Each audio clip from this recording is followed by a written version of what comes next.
Okay, now this next panel is simple in concept, but hugely consequential. When we talk about France and Paris being a laboratory for sustainable tourism, we're also looking at other examples from around the world. And this next panel will help us to think about enlightened destinations, to think about thinking out of the box. So it's my great pleasure. Where is Nikos? There he is, our man. Nikos Gkolfinopoulos. Every time I get that right, fantastic. Global Head of Tourism, ICF, to introduce your panel. Thank you.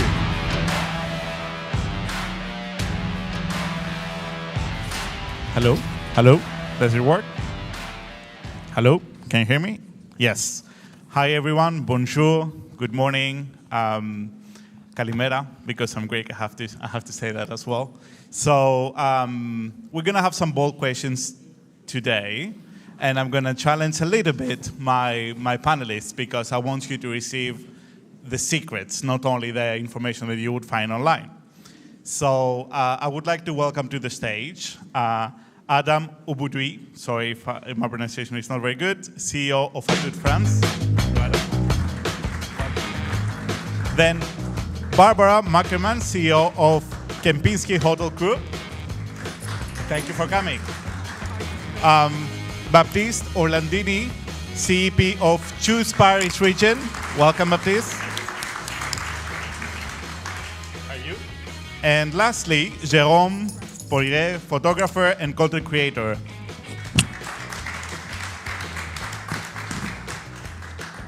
Thank you for coming. Please have a seat. So welcome, everybody. Yes, and as I said before, I want this to be a very active conversation, and if we can have debate points, I will encourage that. So I think we need to be kind to our host here in Paris, and I would like to start with Baptiste. So we heard before, and we heard yesterday as well, and in our discussion, that Paris is a living laboratory. Now, this is maybe a bold statement, but can you tell us how Paris is a living laboratory and what does that mean? Yes. Hello everyone. Thank you, Nikos, for the question. I would like just to start by saying that in Paris region, tourism is not managed in isolation. We are working. We are not working in silos. We are working attractiveness as a whole, linking mobility, sustainability, innovation, business, of course, in a broad wall. And Choose Paris region is home to 12 million residents. It is also 50 billion visitors each year. So yes, we are the top one destination in the world, and it is a huge responsibility. It is a huge responsibility. Tourism in the Paris region is not a vertical sector. It is all about a horizontal system that makes the entire territory a more livable and competitive place. That makes the entire territory a living lab, as you say. And I would like to say that we want to be a place where innovation meets reality, where ideas are tested at full scale. Something like a sandbox, in fact, where you can just showcase some innovation and be the perfect testing ground for innovation. And for example, I will take some example, of course, because it's what you're waiting for. I know that. And for example, during the Olympic and Paralympic Games in 2024, we had deployed a fleet of 1,000 hydrogen taxis. So it was the largest zero-emission fleet in the world deployed for a major event. we even had the ambition, I have to tell, to develop urban air mobility with flying taxis operating between the different venues, the different competition venues, using eVTOLs. So it wasn't, we didn't manage to do that at the end, but it was one of the thing we would have loved to develop during the game. So you see, in fact we use every challenges, every events to think about what we can do better, what we can do more, and we try to address those questions. Yeah. So mega events is very important, as we have understood before, also from the previous speeches. I will come back to you, and I will hold on to the promises that you gave before. But before that, let's move away from France for a little bit and go to Jerome. I'm going to be hard on you because you're independent yourself, so I will take the advantage of this, Jerome. From your travels, which destination have missed the point of doing it right, and why? Absolutely, thank you very much. As you said, I'm independent. I am a photographer and a travel content creator, so I often say that I have the best job in the world because I get to travel, to take photos, and to discover different destinations from my own eyes. And of course, with that, I've seen a bunch of destinations that are making tremendous efforts in sustainability and just promoting their destination. And unfortunately, a few destinations that, as you say, have a little bit missed the point, or perhaps a better way to put it is they have prioritized short-term economic gain at the detriment of long-term sustainability. Now, I'll give you two examples. The first example that I'm thinking about is a place that I've never been yet, but I'm hoping to be able to go one day, and that is Mount Everest. Now, of course, Nepal has seen from decades and decades ago the amazing assets that they have, natural asset that they have to have the highest mountain in the world that, of course, attracts a lot of people from around the world to want to climb it. But that comes with a few side effects, and we've all seen a lot of images online from people being stuck at the summit and lining up to wait for the summit. That comes along with other side effects, such as like the garbage that are being littered in Nepal. Very, very unfortunate. I think that is just a mismanagement of crowd. There's a number of measures that could be taken in order to prevent that, such as making the permits more expensive, restricting the number of permits that are given, and perhaps going through like a qualification process requiring people to climb another, like say, 7,000 meter summit before going that. Now, very interestingly, a neighboring country of Nepal, Bhutan, is a very known example for their sustainability effort. They actually have the most expensive visa in the world because it's $100 per day. That is a sustainable development fee. But something else that they have, and this is a quick fun fact for all of you, Bhutan has the highest unclimbed mountain in the world. But of course, that is an impressive title, and that would attract a lot of people. But they said, we're not interested in any type of economic gain. We don't care about making money off of people coming to Bhutan and climbing this unclimbed mountain. That goes along with their cultural and religious tradition that they have, and they see the mountain as a very respectful and sacred place.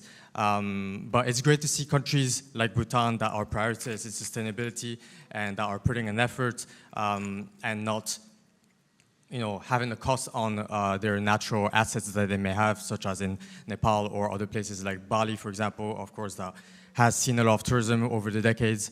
And I don't know if maybe some of us have seen these images of the so-called most beautiful beach in the world in Bali that has been a little bit destroyed with the construction of a massive 200-meter elevator to help accessibility, but again, to the detriment of the natural assets that they may have. Right, so we heard some very big tourism destinations that you think that they're not doing it right.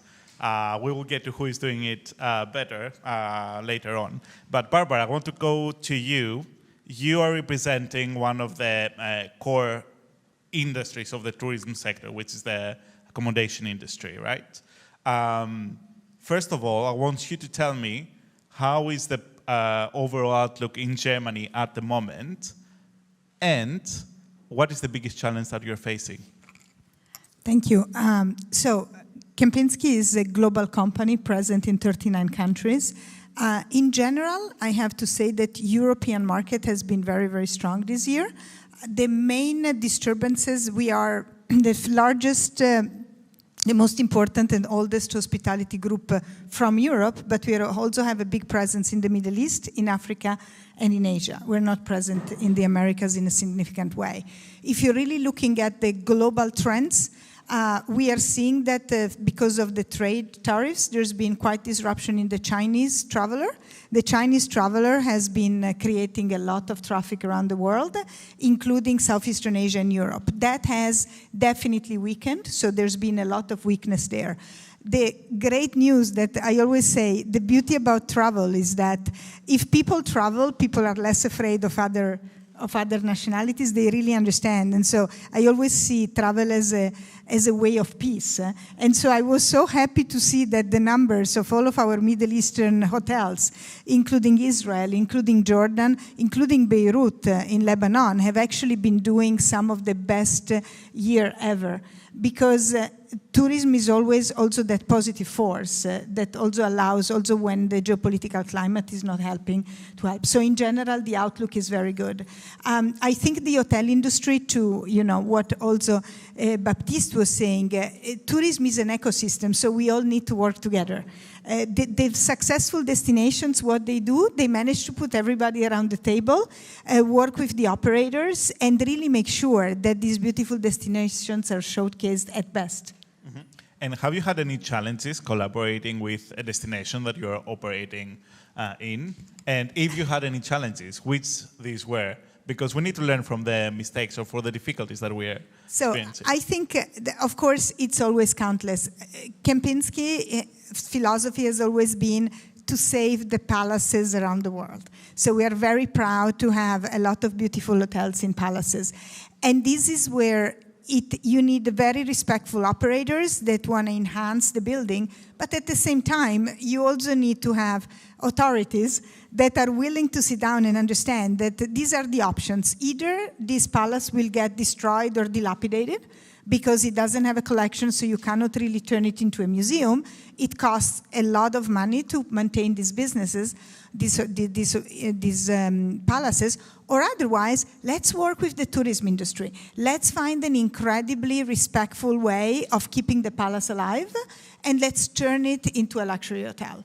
Luxury tourism is one of the biggest contributors to any economy. In general, as we know, tourism is one of the largest contributors, economical contributors in the world, but luxury has the huge advantage that you also move less people. So it actually also helps in smaller destinations. So one thing that I'm always saying, you have these beautiful palaces or convents or monasteries that are not used anymore. Let's work with the hotel industry to really make out of these beautiful sanctuaries and destinations. You know, from the one side, we are trying to democratize tourism and try to make it affordable for everybody. And we say tourism has to be accessible by every single one. And from the other side, we see many destinations that like, okay, I will focus to the high-end traveler. I have heard it so many times. So here we have a conflict as an industry that we need to treat. I will come back to you. But before that, I want to hear it from, let's say, the bigger authority here when it comes to France, Atout France. So Adam, I know that you're doing many different things as part of your organization, but I want to start with the support that you give on investments with different regions in France. So how easy is it to coordinate investment projects that you are leading from start to finish when you have to coordinate with the regional authorities, the local players, and the many different stakeholders? How do you do that? Well, thank you for the tricky question. And Sorry, I promise to my colleagues not to have mentioned France as the example not to follow, because as you said, we are the world's leading destination, and of course we are very proud of that. And this is possible precisely because we work with everyone. I can see here many friends in the room. I can see Choose Paris Region, Amida, our chairman, everyone, and of course our business partners. Everyone works together. So maybe to give you a few examples of how we can help investments. And especially with innovation, it's very interesting. So we work on heritage a lot. France has a strong edge, and that is historical about heritage and culture. The museums, even if the Louvre right now is more famous for the wrong reasons, temporarily. But is anyone familiar with Place Ducale in Charleville-Mézières? Charleville-Mézières is on the north, is on the border with Belgium. Place Ducale is the exact replicate of Place des Vosges in Paris, because for the very obvious and simple reason that it was the same architect. Actually, it was one father and his son, and they built exactly the same place in 1625.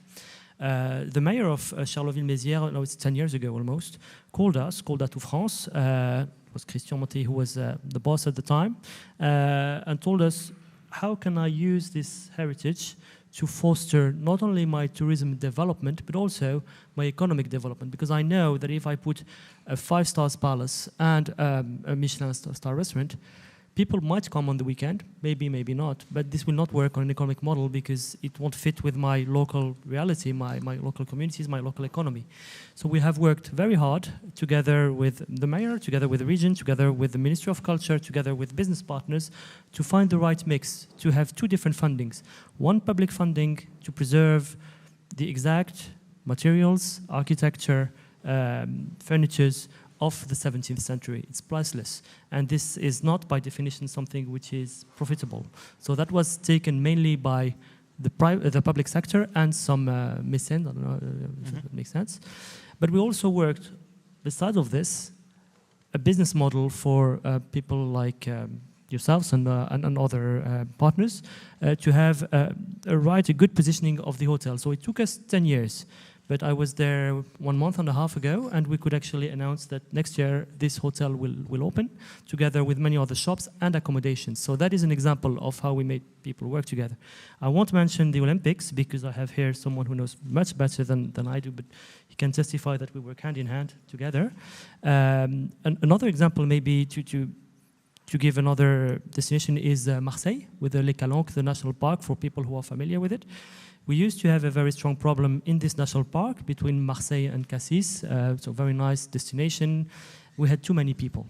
And so we thought about how can we help this destination to be more sustainable, but also to foster the economy of Marseille, on which actually tourism was one of the pillars.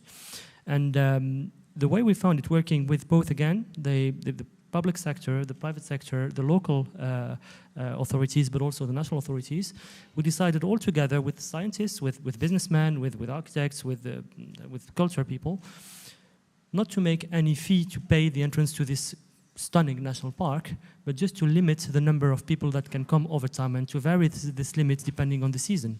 And so for something that actually came free for visitors, it managed to develop even more the destination, because you had a lot of hotels opening in right just in the entrance of the national park, but also preserving the natural sites and also fostering the nautical development.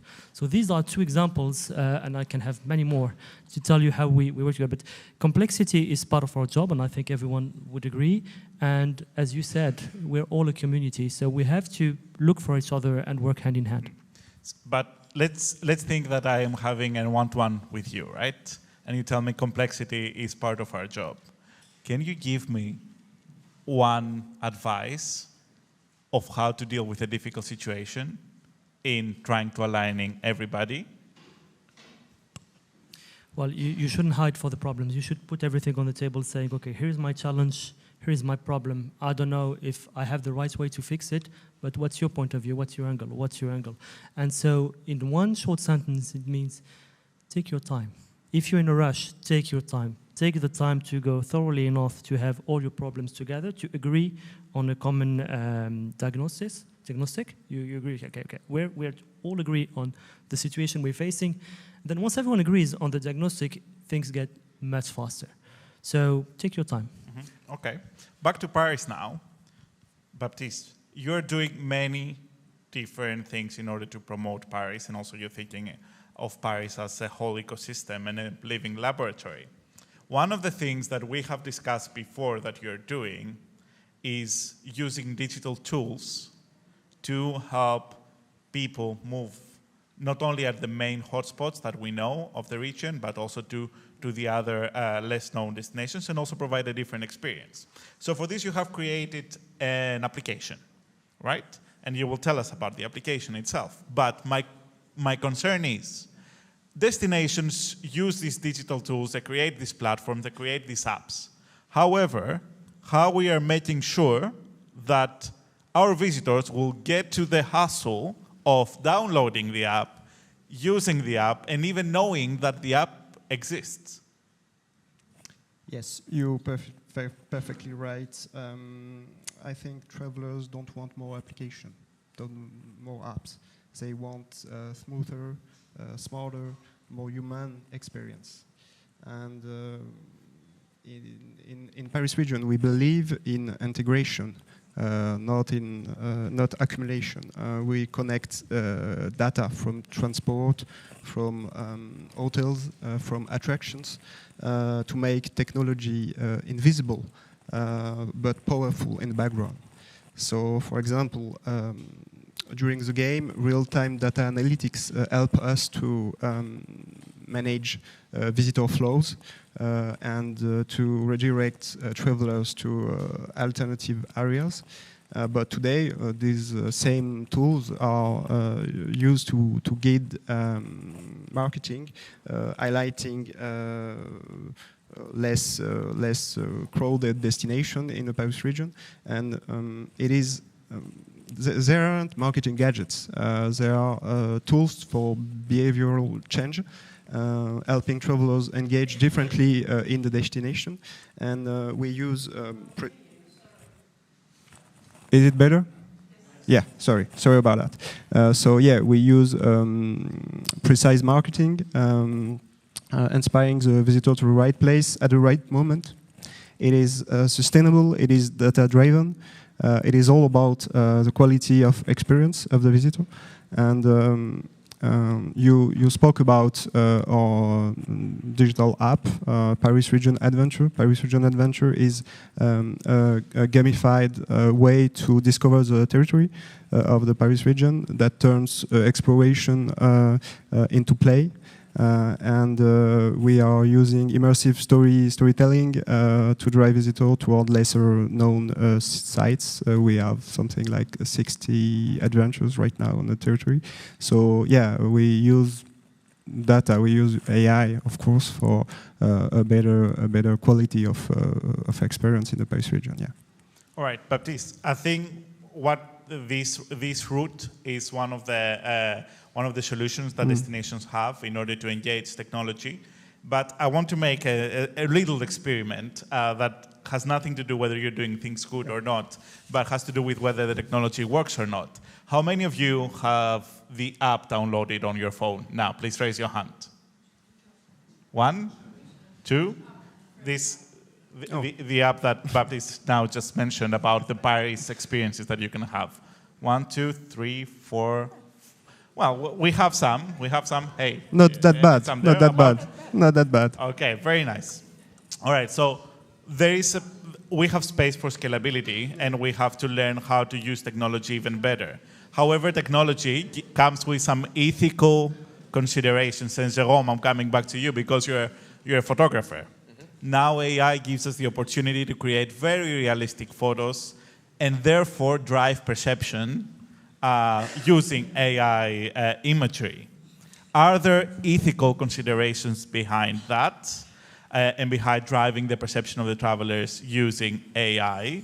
And what are the do's and don'ts of destinations? AI is scary. And you said it right, I'm a photographer, so sometimes it's a little bit of a puncture in my heart when I see how easy it is for anyone pretty much to just generate any image that they want thanks to just a simple prompt. As a photographer, I go a little bit against that. But first and foremost, I have to preface my answer by saying that I think that AI is an absolutely fantastic tool. It's a very powerful tool, and it should be used to its advantage when it's the right place. Now, of course, like this famous movie would quote, with big powers comes big responsibilities. And we've seen a number of cases where AI was misused, or perhaps they misrepresent certain destination and, for example, show them in an emptier way than the reality, which might be like overcrowding in certain places, like in Japan, for example. There's been a lot of talks about the overcrowding in certain cities. So, of course, it comes with ethical implications. There should be ways for people to opt in or out, for example, on social media, to kind of filter through AI information. But also what I would like personally to see is stricter regulations from governing bodies. And I know that the European Union, specifically France, Italy, or other countries like China have very strict regulations against AI. But with new AI technology developing, I want to see more AI technologies that goes against the misuse of AI in order to not misrepresent certain places. Now, again, to my initial point, I do think that certain companies are using AI to their advantage and in a clear, disclosed way. I'm thinking of, for example, in the aviation industry, Qatar Airways is pioneering the way of using an AI character to help with the booking experience. And I think Rajan mentioned this on the previous talk, that AI could also be used in the supply channel funnel in order to reduce carbon emissions. So for me personally, I would like to see more of that. And at the same time, I would like to see more stricter regulations from different companies. For example, implementing laws and regulations against platforms and websites that help people generate to include in the metadata of the intellectual property that has been produced, so that when that intellectual property is being shared online, on social media, on the web, there is a clear disclosure that this has been generated with AI. Because again, coming back to my personal point of view as a photographer, I am lucky enough to be able to travel to amazing, beautiful destinations and share that on social media. Some people think sometimes that it's too good to be true, and they start doubting whether I've used AI in order to create those imageries, which is a little bit painful in my heart, but again, I'm hoping to see more technologies that goes against the misuse of AI. Right. Thank you, Jerome. I will go back to France and I will just try to fire it up a little bit. So, Adam, we heard before that France is the #1 destination in terms of international visitors, correct? But this is also because France is very big as a country. If we try to see this number per capita of the population of its country, then you're not first. You're still very high, but you're not first. So with this in mind, so how we project ourselves, I want you to tell me now the real thing of what differentiates France from the rest. So what is it that makes France different? Don't tell me our people, everybody likes to go and meet people. Don't just tell me our culture, because there are beautiful cultures all around the world. Just give me the reality. What is it that works really good in France? Well, thank you, Nikolaos, to give me the opportunity to say that preparing this panel, I've asked the question to my 4-year-old son. I told him, what do you think? Because he was looking at me preparing the notes. And I asked him the question. I told him, why do you think our country, France, is the most visited? He was like, because it's France, Daddy. And that tells a lot about what France can bring. The strong points of France are heritage, gastronomy, diversity. We were talking about Charleville and Marseille, but the Alps, Northern Alps, Southern Alps are different. Nouvelle-Aquitaine is not Martinique. Martinique is not Réunion. Réunion is not Nouvelle-Calédonie. So when you put together history, heritage, gastronomy, art, good wine, and the legendary good moods of Parisian people, then you have an interesting mix. And now if we try to be a bit more objective, you had a very thorough, and this is why I say take your time, a very thorough, France is always, or not always, but very often criticized as a country where red tape is very important. But red tape actually has advantages. It has the advantage of taking your time, of making sure in your process you coordinate with everyone.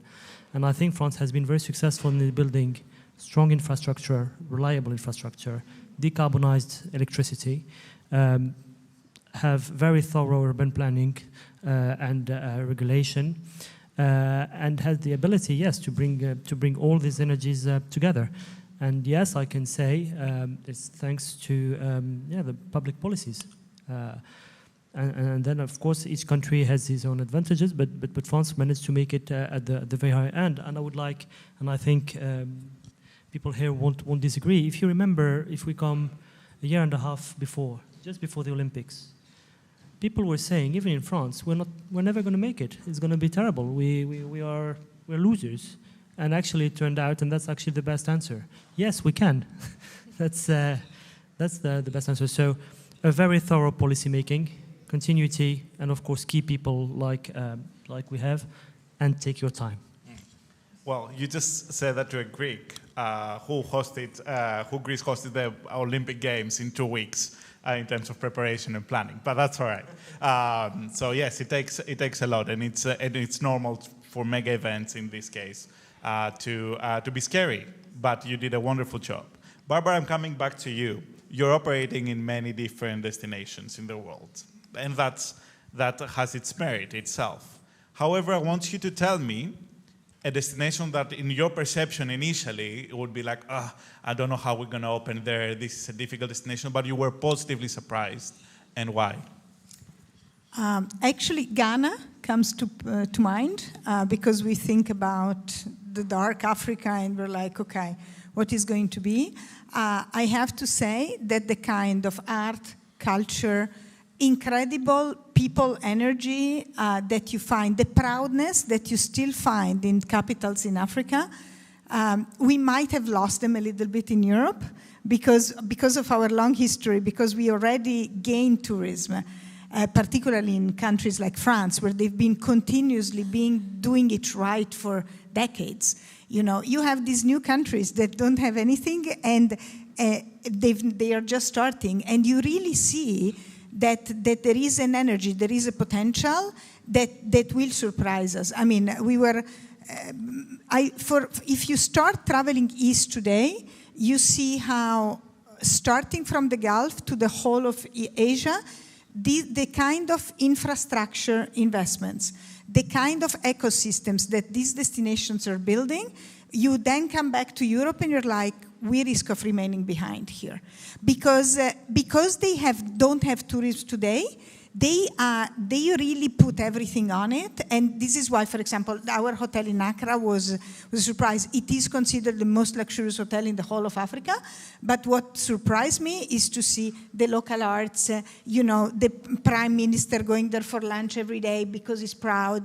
This is really a different approach. And this is something I think we have to be very careful in Europe.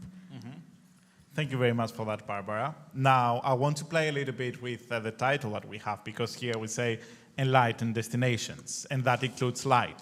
And also, Paris is known to be the city of light, which I learned it's not because of romanticism.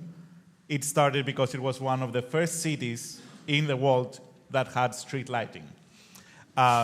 So, about the light. So we have the light and the dark. I want you to think of your own work, your own organizations, and tell me, what is it that you're most proud about, and you see the light there? And I want to talk about the dark. What is it that most scares you about the next year? So, Jerome, I'll start with you. Absolutely. Well, I think it's a very interesting topic. Plenty of countries around the world are doing amazing projects. But is that being a little bit misrepresented online? Is the perception that we have a little bit enhanced? I'm going to respond with a country that I think I see both the positive and the negative, and that country is Saudi Arabia. Saudi Arabia, as we all know, was a country that historically was very, very closed. And leading up to 2019, they were like, okay, well, we cannot rely on our natural resources indefinitely, right? We have to start opening up the country so that people can come and visit and build with that sustainable travel infrastructure. And so, a little bit of a bad timing, but they opened up in 2019. Of course, nobody saw COVID coming afterwards, but from 2019 onwards, they started to build infrastructure to welcome tourists. They have announced in the past couple of years a plethora of mega structure projects. And you know what, again, to my first point, there has been a lot of positive impact.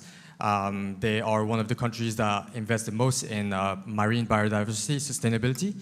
And they have successfully lived up to some of their promises for some of the projects like the Red Sea project that they've built. They're trying to make that a touristic destination. So lots of promises that they've made on those mega infrastructure projects that are living up to their goal of 2030, the Vision 2030 that they announced, and even the World Cup that they are hosting in 2034. Now, where's the dark side? Where's the dark side? Along with all those megastructure projects that they have announced, they also have announced some almost seemingly impossible projects. I'm thinking of the line, for example, that we have all heard in the Tabuk region in Saudi Arabia, part of the greater NEOM project. This incredible building that is 500 meters tall and 200 kilometers long that stretches across the desert. They're planning to make a whole horizontal city out of it. They've announced that, I believe, last year, and only a couple of months later, they announced that they're reducing the length of the line from 200 kilometers to just about 2 kilometers. Right. Now, were their eyes bigger than their stomach? Were they a little bit too ambitious about either the financial side or the ecological side of that project? But it has been reduced considerably. Of course, that's still part of their vision in the future, and it's still going to happen. But where does it stand exactly?